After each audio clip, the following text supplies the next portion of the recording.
Welcome to our channel. Today we how to subscribe with LifeLock credit alerts step by step clearly. To get started with LifeLock credit alerts, first, visit the LifeLock website. On the homepage, locate the sign up button and click on it. You will be directed to the subscription options page. Review the different plans available and choose the one that best fits your needs. Click on the Get Started button associated with your chosen plan. Fill in the required personal information in the sign-up form. This includes your name, email address, and phone number. Create a secure password that meets the specified criteria. Once all details are entered, review the privacy policy and terms of service. Check the box to agree to the terms and policies.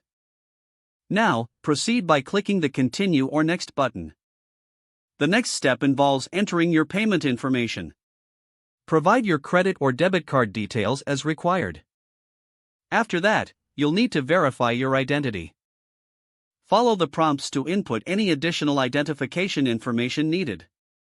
Once your identity is verified, move on to set up your credit alerts. Select your preferred alert settings to receive notifications. You can customize how frequently you want to receive alerts. After setting your preferences, review all your details. If everything looks correct, click on the Complete Registration button. You will start receiving alerts according to the settings you configured.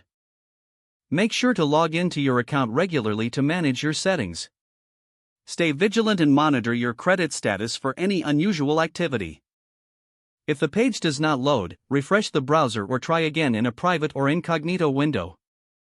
Make sure you are using the correct email address, then retype it carefully to avoid small typos.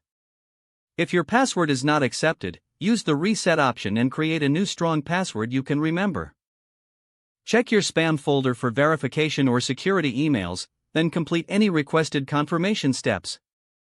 Enable two-factor authentication if available to improve account security and reduce unauthorized access risk.